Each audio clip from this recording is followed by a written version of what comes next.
Mr. President, on Monday, I had the privilege of serving as the first senator from the state of Delaware, from the first state, to ever read George Washington's farewell address on the Senate floor on April 22nd, the appointed day, on February 22nd, the appointed day every year when we recognize Washington's contributions to our country and its history by repeating his farewell address on this floor. In the more than 2 centuries since President Washington wrote and delivered those words, I'm struck by how relevant they still remain in warning Americans of the dangers of partisanship, factionalism, and division.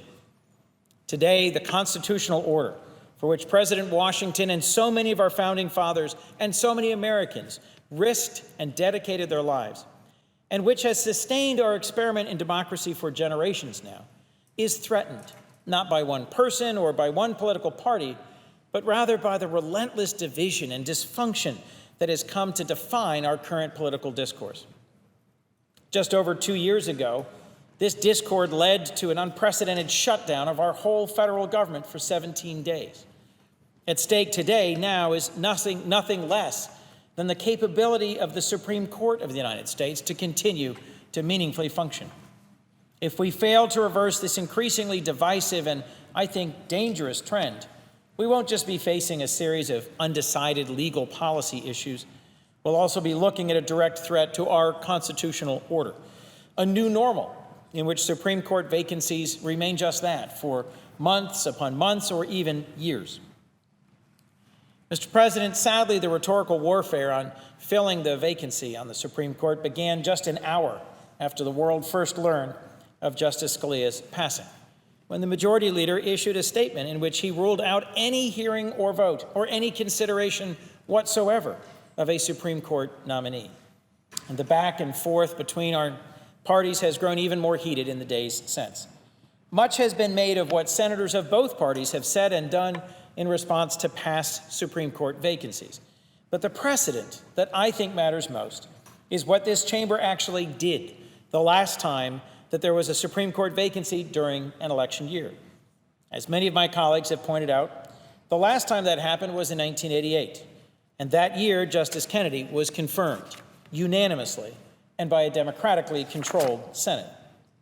Recently, some of my colleagues have also pointed to a speech that Vice President Biden, then chairman of the Senate Judiciary Committee, gave back in 1992 as evidence that there is some clear, strong precedent for the level of obstructionism that we're seeing today.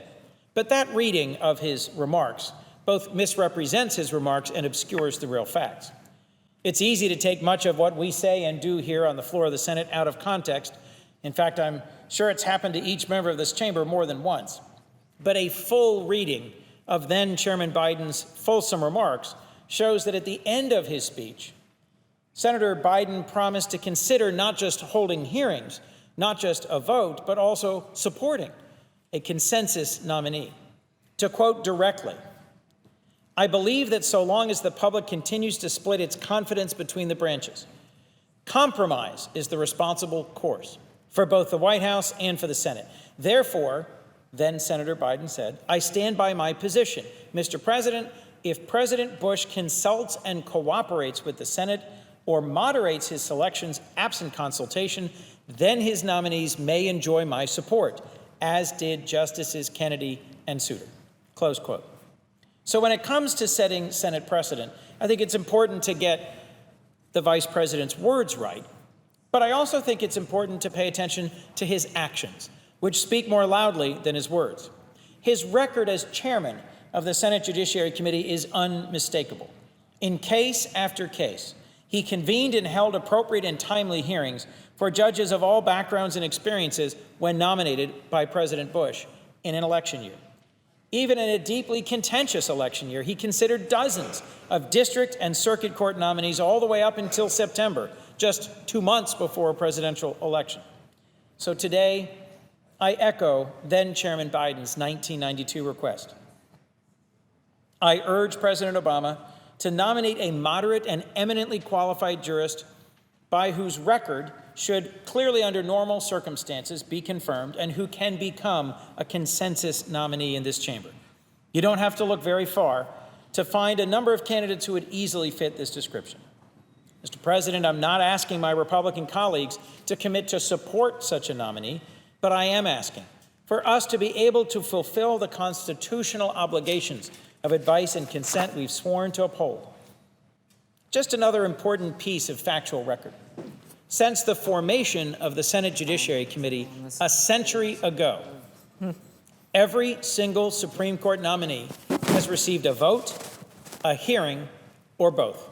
The only exceptions were candidates whose nominations were withdrawn before they could be considered or that proceeded directly to the floor for a confirmation vote. Even nominees whose confirmations were voted down by the Senate Judiciary Committee ultimately received a vote by the full Senate. That's the precedent that matters. The American people, I think, aren't deeply interested in what this senator said 2 years ago or what that senator said 2 decades ago. This back and forth, he said, she said rhetoric is exactly what they've sadly come to expect from this Congress, but not why they sent us here. It's not just our constituents who are watching. Around the world, believers in a democratic system of government, in a system of separation of powers in our constitutional framework, some of whom have risked life and limb to bring democracy to their countries, are watching. Those who believe democracy can't work and who advance that argument around the world are watching too. Mr. President, at stake in this debate is not just a key vote on the Supreme Court, but more importantly, a key indicator of whether our American experiment can still function. Over the past 2+ centuries, our experiment in democracy has not just survived, but even thrived. But in recent years, members of Congress have been playing a risky game, employing increasingly obstructionist tactics that probe the very boundaries of our system of government. How the Senate conducts itself in the weeks and perhaps even months to come, I think will set a strong precedent for how future Supreme Court vacancies will be filled, and more importantly, about whether our constitutional order can still function. We have an opportunity to show the world that even in the midst of a strikingly divisive presidential campaign, our democratic system can still work. President Washington's farewell address of 220 years ago warned of the many threats to that full and fair experiment that is American democracy. One of the threats he highlighted most pointedly was that of partisanship and division. The issues facing our Senate today represent nothing less than a direct and serious challenge to the vibrancy of that very democratic experiment for which so many suffered, struggled, and died. It is my prayer, Mr. President, that we will find a way forward through this together. Thank you.